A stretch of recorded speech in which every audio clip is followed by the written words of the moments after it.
Hello everyone and welcome back to another Getting Stuff Painted, my bi-weekly update, give or take, on the models I've been painting for the games we cover here on the channel. And we do have a bit of a problem this time because one of the models I want to talk about clearly does not fit in frame.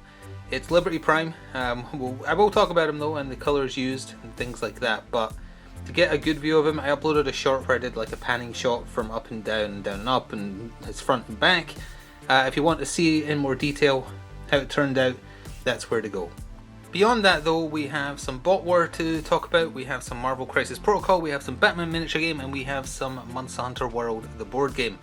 I should also point out the bot war miniatures featured were given to a channel by the creator of the miniature game, and the Modoc for Crisis Protocol that we'll be talking about was given to me as well by a friend of the channel and my gaming channel. He joins me all the time for various games like Fallout and Monster Hunter, things like that. He wanted to have this Modoc on the channel and as a result got it for me, so thank you to them. And with that though, we'll start with the big boy. So obviously not the ideal view for Liberty Prime, but I think this will do for the purposes of talking about him. As I say, please go watch the short if you want to see a full pan shot of both sides of him in the short I uploaded the other day there. So obviously in a ridiculously large miniature, I did an unboxing of it. It was expensive as well. It's Liberty Prime Fallout Wasteland Warfare. He is usable on the tabletop now. For a long time he didn't have any rules at all, but he does now, and he's a beast.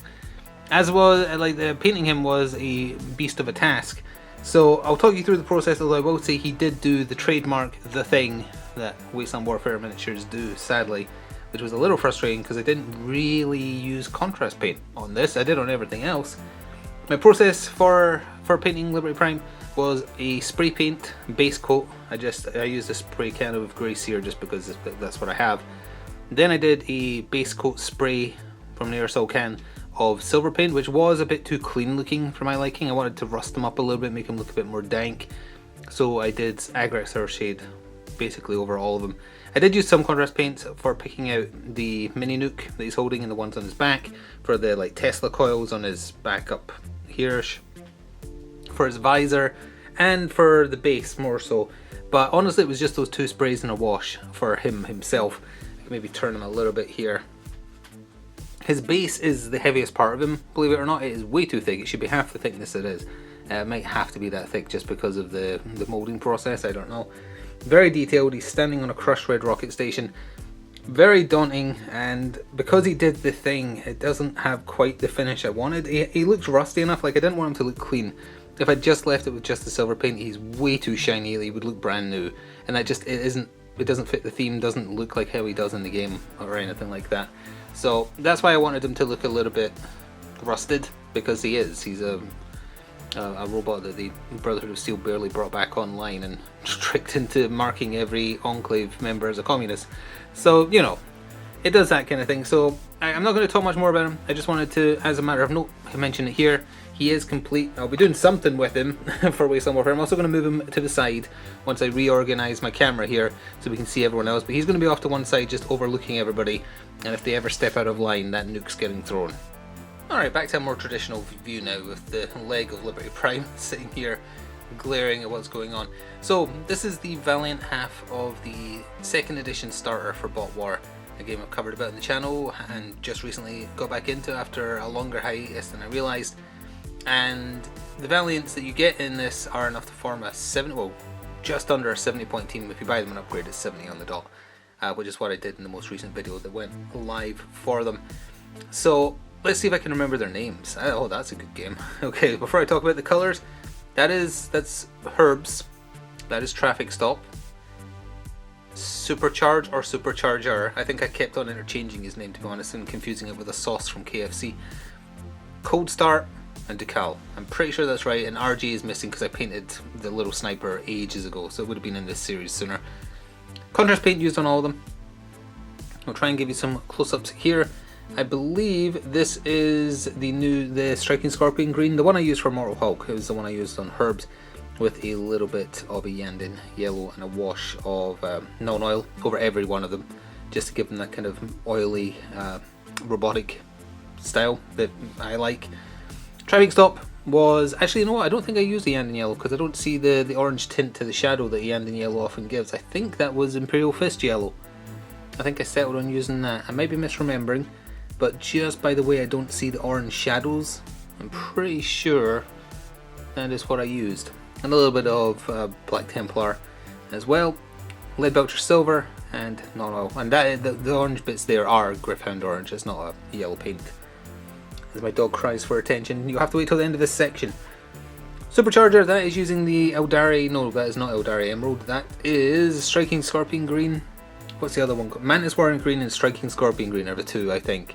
It's confusing because they're both so similar, because they're both just elven units. But I think that was the primary colour used. I'm trying to match up the official paint jobs as best I could. A little bit of Frostheart Blue, a little bit of Iyanden Yellow, a little bit of Volupus Pink for his chest plate, whatever that's meant to be. And again, just it's either Black Templar or the other black contrast paint. I kind of get them confused at this point because I interchange them a little bit. One of them is thinner than the other. For Cold Start, that was Ultramarines Blue and Flesh Terror Red, I believe, for him. Pretty simple with silver. Please be in focus or Liberty Prime will destroy you. It's like you want him to think you're a communist. There we go. So, I like the detail of this one as well. I like the look of it in general because it elicits the design, the aesthetic style that I like about this game. Even though some of the other miniatures do distance themselves from the obvious inspirations to them, but I feel like he's spot on with the kind of look I like for the game. And then Decal is kind of like the big boss of the Valiants, and he's white armoured, and I never do white coloured armour or anything akin to that any justice. I tried just using the Soul Blight white wash, and I'm never happy with the results, so I always end up using non-oil afterwards, like every single time, and I'm still not happy with the results. I feel like if I'd done all that before adding any colour at all, then doing a dry brush on top, kind of like how I did for the Stormtroopers for Star Wars Legion, it would have looked better before I added any other colours. That is, I think it's, not Aethermatic Blue, that's just the light blue wash they added. I keep on wanting Pilar Glacier, or whatever, it's a P word and then Glacier, something like that. And some of the other colours we've been talking about as well. I think, if I remember rightly, I remodeled this one, because I didn't like how his sword hand was angled. It was kind of angled weird, so I cut it off and put it back on so it looked more natural, just as a personal preference thing. I didn't notice really, but I think I misaligned this hand as well when I was assembling him, so it looks like he's pointing a bit too much off side to the point where he wouldn't be able to see because of this part of his shoulder blade. But I think that was on me more so than where you were supposed to put it for the actual model. But for Bot War, I still do have I bought the box of the Beast Lords, which I painted a few of, and they've been in this series. It's they're homage to the Dinobots, let's say.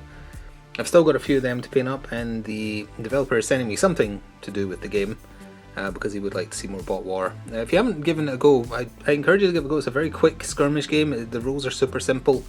It plays very, very quickly, and it's fun. And if you like this aesthetic, or the aesthetic of other 80s cartoons, it covers a bunch. It's worth having a look at, and you can pick it up at a few different places now in the UK. I didn't realise so many more people were carrying it, because back when I played it before, it was just a single store. So let's talk about Modoc. I'm going to bring the camera back just a little bit because he's a big boy. So he's on the big base for Marvel Crisis Protocol. I wasn't originally going to buy this version of Modoc because I didn't think the pose was that different. Obviously more dynamic compared to the Modoc that released with the Hulk just after the base box released. But I didn't like his stat card that much either. I feel like the other one is more my style. So, but that said, my friend wanted me to use it on the channel, so I was like, here, have it. So, pardon me, very phlegmy today. The allergy season is very much here. So I changed one significant thing beyond just using a different purple for this Modoc. Back when I did the other Modoc, it was a Iyanden Yellow and Shyless Purple, two contrast paints, especially in Shyless Purple's case, that aren't that great. They just don't have the consistency you would hope for. So I changed those and used all the other same colours. Now granted, that was a long time ago now, but we'll talk about the two main colours. I used Nazdrag Yellow to give his seat, Doomsday Chair, a more golden look to sort of match the official paint job, and to make his purple parts brighter I used Luxium Purple, which is one of the newer contrast paints as opposed to Shyless, because that's awful. And I think it turned out better. I do like how dynamic the pose is. That's Aethermatic Blue mixed into Iyanden Yellow while it's still wet to and try and do the trail of fire from his chair. The face is very detailed. That's Guilliman Flesh, Snakebite Leather for his hair and eyebrows, and Val Red for the whatever these are. I honestly don't know. This middle bit here, I used Athematic Blue, I believe. Pardon me. And then while it was wet, I used some base coat just to highlight the, like, I presume it's like his pulse or something. I'm not sure whether his health monitor, just to make that part stand out a bit more, to give it a bit of depth.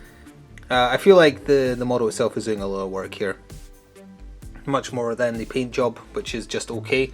It did blotch in a couple of places that I missed, kind of like there on the gun, there, coming down his shoulder, right there. It's a big flat surface, so that's just what you have to accept with contrast paint, no matter how much you pay attention. But hopefully the finished look kind of makes up for the blotchiness. And down the line, if you ever wanted to do anything about it, take a normal paint, do a second coat, and that would eliminate the issue. I am so phlegmy today. I apologise. For the base, Gryph-hound Orange with non-oil over the top, Basilicanum Grey, and then Agrat Surfshade in the recesses, and then Storm Vermin Fur on top to give it a more matte finish. Which is, again, you could do that kind of thing for his chair. I just don't have the patience for that kind of thing. But if I had a colour that was very close to Nazdrag Yellow, just a normal paint, that would be how you would do it to get rid of the blotchiness and still make it look like it had definition, and the shadows would still be deeper and the edges still highlighted as contrast paint does. So I think that's everything I want to say about Modoc, and he will be seen the next time some Crisis Protocol gets recorded. I think he's a organised crime leader with an AIM bonus, as in whatever AIM stands for. I'm blanking on it now. Automated something mechanics, innovation. Oh, I've forgotten. Well, either way, moving on. So let's bring them into view a little bit down here to talk about them. From the Batman miniature game, it is a new release, but it's not like the newest releases. I picked them up from a third-party retailer that carries the game. And I think these are called the Suppressor Squad or something like that. They're for Soldier of Fortune, it's for Bane's crew. And the thing about them is, I believe this one, and this one are all first edition miniatures that have kind of been revitalized and upscaled for third edition. These two are two from the original Arkham Knight tie-in militia box that used to exist for the game in second edition. So this one is the, I'll talk about the colours as we go, because with the exception of the medic, I used all the same colours. This is just the militia lieutenant, or lieutenant if you prefer, if you're English. And she's got the exact same stat card, it's just a new model that doesn't have the aesthetic of the enemy from Batman Arkham Knight. And also channeling a little bit of Sarah Connor energy, I felt this one was. So she's just an updated version of that Arkham Knight tie-in, and so is the medic. I've used the other medic a lot. There's not much difference, to be honest, between how this medic looks and the one from Arkham Knight, the video game. But a little bit more upscaled to match the scale creep that third edition has. For him, this is another case of I tried to use the Soul Blight wash, was like, nah, that's not good enough, and just went back to the old favourite of non-oil afterwards. Just use contrast black, and I think I did a little bit of a dry brushing of the Fang and Leadbelcher Silver, I think, but very light. It's hard to see, I can kind of see on his glove cuff there, but that's about it for him. And Fire Slayer Flesh, oh, I said it right first try, for his skin tone. So these three, I believe, are, he's called Ted Hunter, he's called Smash, and I don't remember him. Our first edition minis, so before my time with the Batman game. But I'll show them off and then talk about the colours, because I don't have much more to say about them until they get some table presents. Oh, I will mention, I dropped this one and his hand snapped off because it was never a tight fit. I used some green stuff to try and sort it, but it was not a nice fit. Also, he is off center on the base because that's just how he was when I got him. Obviously, I could have cut him off the base to make him more centered, but then he wouldn't be as stuck to the base. So I wanted him stuck to it. So I was like, I'm just going to accept that he's off center and it doesn't look right unless you're looking at him from that angle. And then it looks okay. So anyway, on all of these, I used Basilicanum Grey, I used Militarum Green, I used Snakebite Leather, I kept just the base coat with non-oil over the top, and I used a little bit of Frostheart Blue to, I'm not quite sure what they're meant to be, but they have something that's highlighting on their armor in some fashion. And Guilliman Flesh and Fire Slayer Flesh. I messed it up the second time. Fire Slayer flesh as well for the various skin tones on offer. I like this model. I don't think his stats are actually that great, but I like the model. It's fun. He will smash you. The bases are more or less the same as I'd do for Crisis Protocol: Basilicanum Grey, Accurate Surf Shade, and then Storm Vermin Fur to try and pick out a bit more detail afterwards, because I think that looks better. I think he's my favourite. Actually, know what? No, I think Ted Hunter is. And the reason I remember his name is Ted Hunter, even though I have no idea who he is just because he has the Hunter role. He's Ted Hunter who has Hunter. I don't know why that stuck. It's like a phoneme, is that what it is? I don't remember the word for it. Either way, he's got his shotgun and some shotgun shells attached to his vest there. A little bit of Bal Red for that, and Nazdrag Yellow for the other ends of them, but I'm not sure that it really picks up, to be honest. But yeah, he's in a very fun pose. He looks like he's ready to fight zombies, and I don't know, I like pump action shotguns in video games and tabletop games, as it turns out. So he's fun, and all of them kind of work well with just like generic Bane. You don't really need one of the larger ones, I think, and it might be a nice alternative to always bringing Infiltrate Op, who, as good as she is, I would like to see an upscaled version of her actually, because she looks so small compared to these guys, and compared to, because she's sitting on that little bit of wall, she looks weird. But that's just the scale creep of 3rd edition that bugs the eye if you notice it. But that was them done. Not much else to say about them, to be honest. I'm interested to see how they perform on the table for an already strong crew in that game, and you'll see them probably the next time it's recorded. So I pushed everything back a little bit to talk about the last miniature we have today, which is Toby Kadachi, aka Toby, from Monster Hunter World, the board game. I think I mentioned I was going to be painting this guy up, and they always look very impressive because of how detailed the Steamforged minis are for this game. I'll talk through the colours. Again, it was a bit of a fever dream because I was just trying to do something with them, so apologies if I don't remember to mention everything or I get something wrong, because I just kind of went with it and hoped that it turned out okay. And I think it did. I think it looks okay. I will say that in the video game, Toby is not as blue as this, even if he's fully charged with electric energy. He's an electric flying squirrel wombat thing. He is more kind of white, grey. There is blue, but not quite as much as this. Especially the tail, even if the tail's fully charged with electricity, it doesn't turn blue. It's like the edges just channel electricity, which is obviously very hard to model, so that's why it's not like that. But I think I found the compromise. I used a lot of Frost Heart. That was the base coat I did, I think, after Grey Seer. Frost Heart, and then while it was wet, tried to mix in some Talisar Blue kind of along here. A little bit of Asherman Blue as well.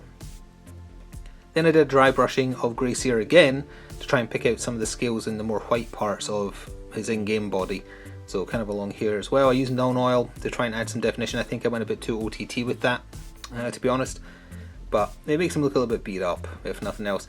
And with using the Null Oil though, it's sunk into all the little recesses that make up the like look at the detail on that leg. It had so many bits for the Null Oil just to sink into. The only issue with it is the places I let it pull a bit too much, which like the tail, which are just flat quills. I did try and do the tips of them in a darker blue. I think that was Ultramarines blue. Oh no, maybe I just used a bit of black. It didn't blend very well because by that point it had dried, kind of the same problem I was talking about last time.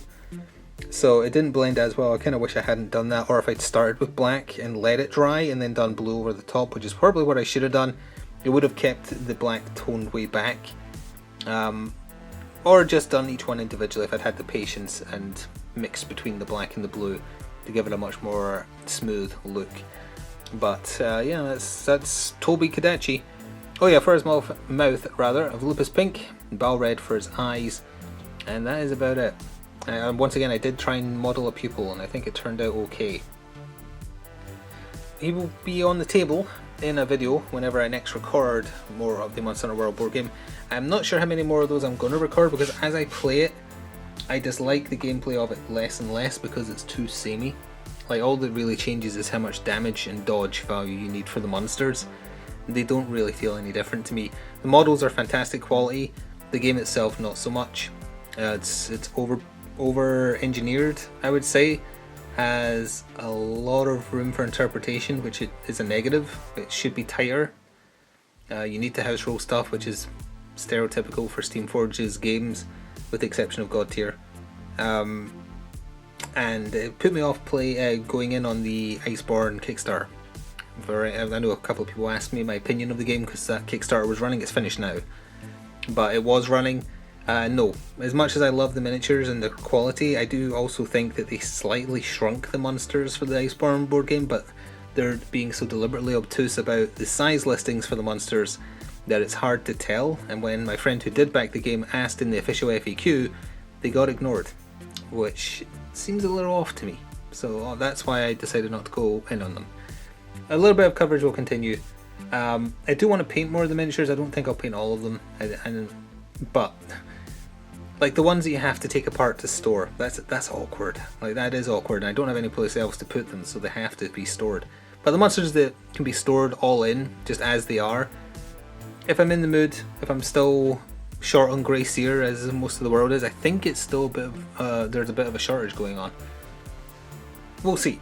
But as for the coverage of the game itself, it'll probably tide me over until the Deep Rock Galactic board game finally ships. It's been held up in customs for UK buyers only for like 2 months now, which is really unfortunate. People got the game last year in some provinces of Canada, I think. So very disappointing. That's the thing I've kind of been, every time I end one of these and I keep on saying, oh, there might be something surprising next time. I was alluding to that because I thought, oh, everyone else is getting it, so we should surely get it. Nope. They did something wrong in customs and it is massively held up. But oh well. Next time though, you are actually going to see something new next time, and I mean it this time, because I have been painting. I just need to finish the basing. So it's definitely painted. You're definitely going to see something brand new next time. There's a little bit more Batman, a little bit more Blood Bowl. Still got to get those Bogenhafen Barons painted. And depending on what gets shipped out to me bot war wise, there might be more of that as well. Thank you very much for watching though. If you want to show me what you've been painting, feel free to do so on Twitter. It's linked below. It doesn't need to be a game I'm playing. I just like seeing stuff you've painted. And I hope this helps encourage you get through your pile of grey shame. Doesn't matter if you're a good painter or not, as long as you enjoy the process. With that, enjoy the rest of your day. Thank you for watching. Please do show your support. And I'll see you next time. It's time for now.